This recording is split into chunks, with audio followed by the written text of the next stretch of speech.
what's up, everybody? It's your boy DJ HD. I'm in the lab. Gonna do a quick review on a speaker that I bought about a couple of weeks ago. Two powered tops, and just wanted to give you guys my impressions on them. And I am a fan of Yamaha. So this review is on the Yamaha DBR12. Now this speaker right here is in their entry-level line. My experiences with the entry-level lines of other speaker brands, to be honest, this would be more of a mid-grade speaker.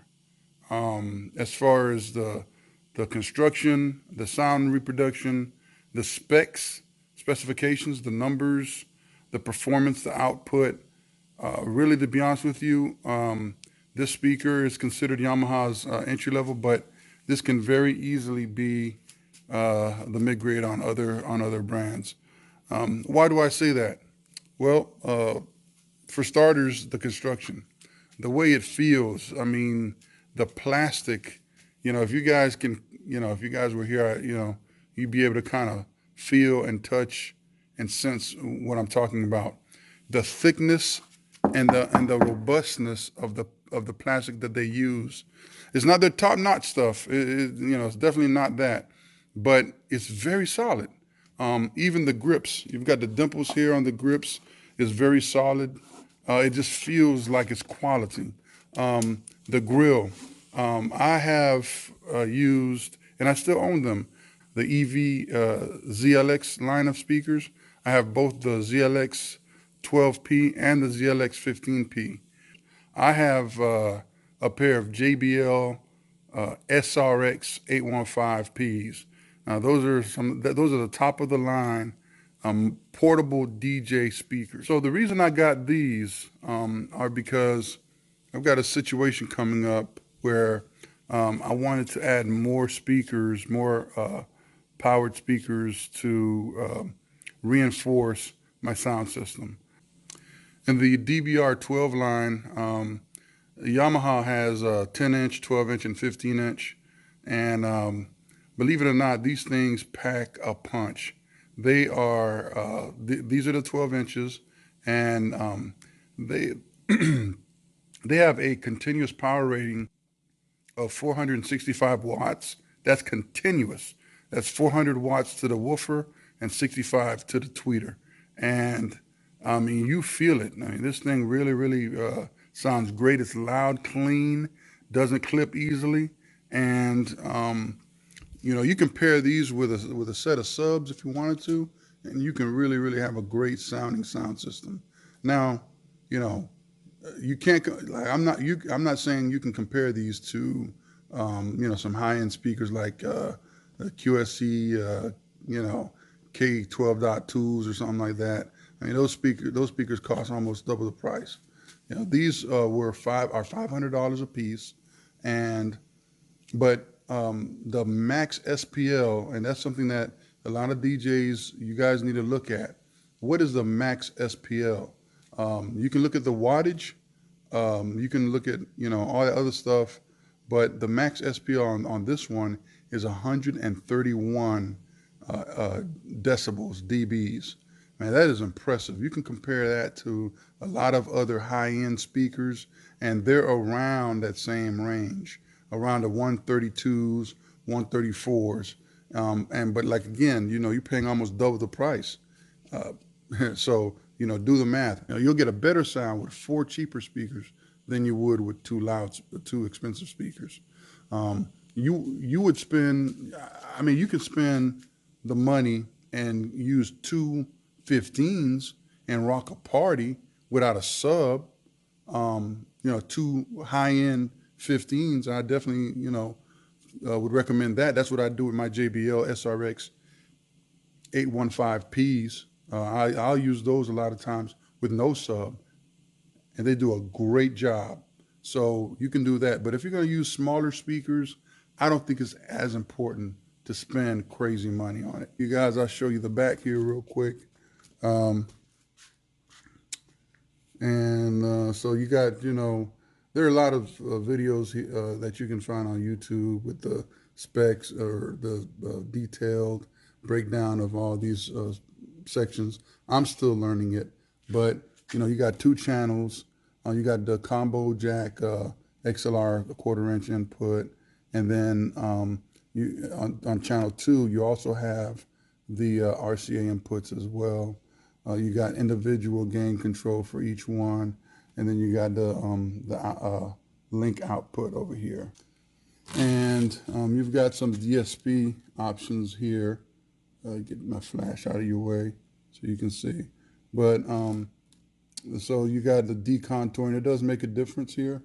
I'm a professional mobile DJ, so I'm probably going to be using front of house FOH main. You got off to just have a flat signal, and then you got a monitor set up. And then down here you've got a high pass. If you're going to use this with a subwoofer, you might want to engage the high pass filter. And so this, you know, your first setting here.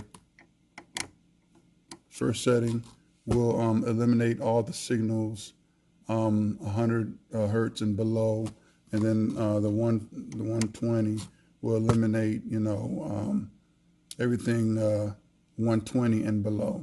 If you're using sub, I mean, it just depends on how you want to do it, what subs you want to use. The more bass you take out, the louder you can go with your speakers without clipping. That's been my experience. So that's why you would want to do that. And that's it, power switch and power cord down here. That's it, man. But I'm telling you, like, it's really, really hard to make this speaker clip, especially compared to other entry-level speakers, like the EV-ZLX line. They clip real early. They clip easy. They sound great, guys. I'm telling you. I mean, I'm not going to take anything away from those speakers. But this speaker right here, I have 2 of them. You know, I can go past Unity on it, and it just sounds amazing.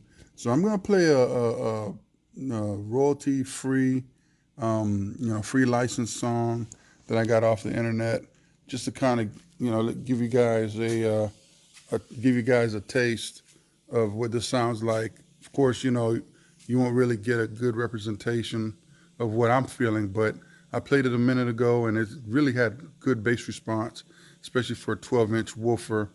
And I'm going to give you a comparison. This is just a silly comparison I'm going to do for you guys. But I'm going to play this speaker, and I'm going to compare it to my double 15 ELX 215s. This is a passive speaker, and it's powered by this old Crown amp that I have, the XLS 402. And I'll let you guys kind of hear the difference. All right, let's go.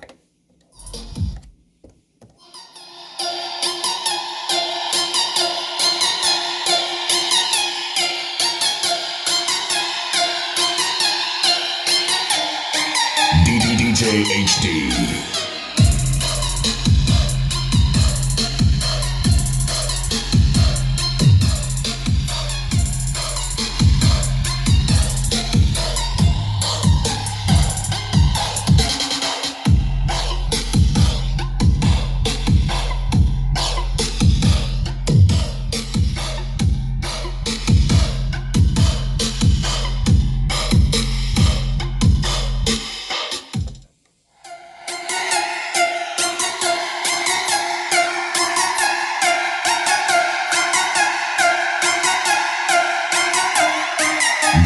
DJ HD.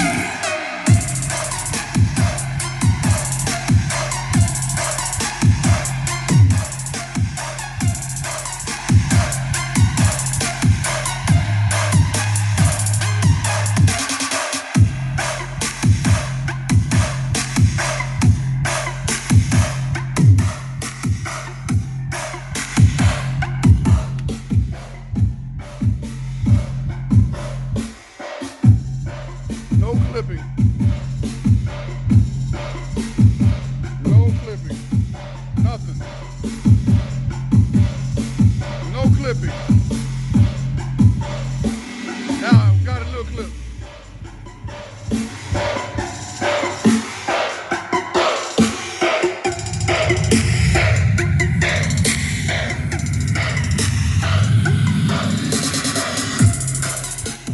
guys. So obviously that was a silly, just a silly little, comparison I wanted to do.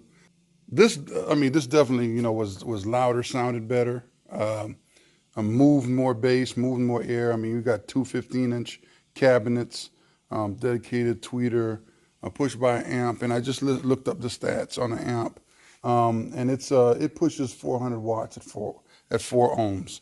So that's it's comparable. I mean, this the Yamaha pushes 400 watts. I'm not sure what the ohms is on it, the ohms rating for the woofer, and then it's 65 watts for the tweeter for the top. This is a non-scientific experiment, but all that being said, this was $500. you know what I mean? I mean, really, how are you going to spend your money? I feel like this speaker right here is a great value. No speaker is perfect.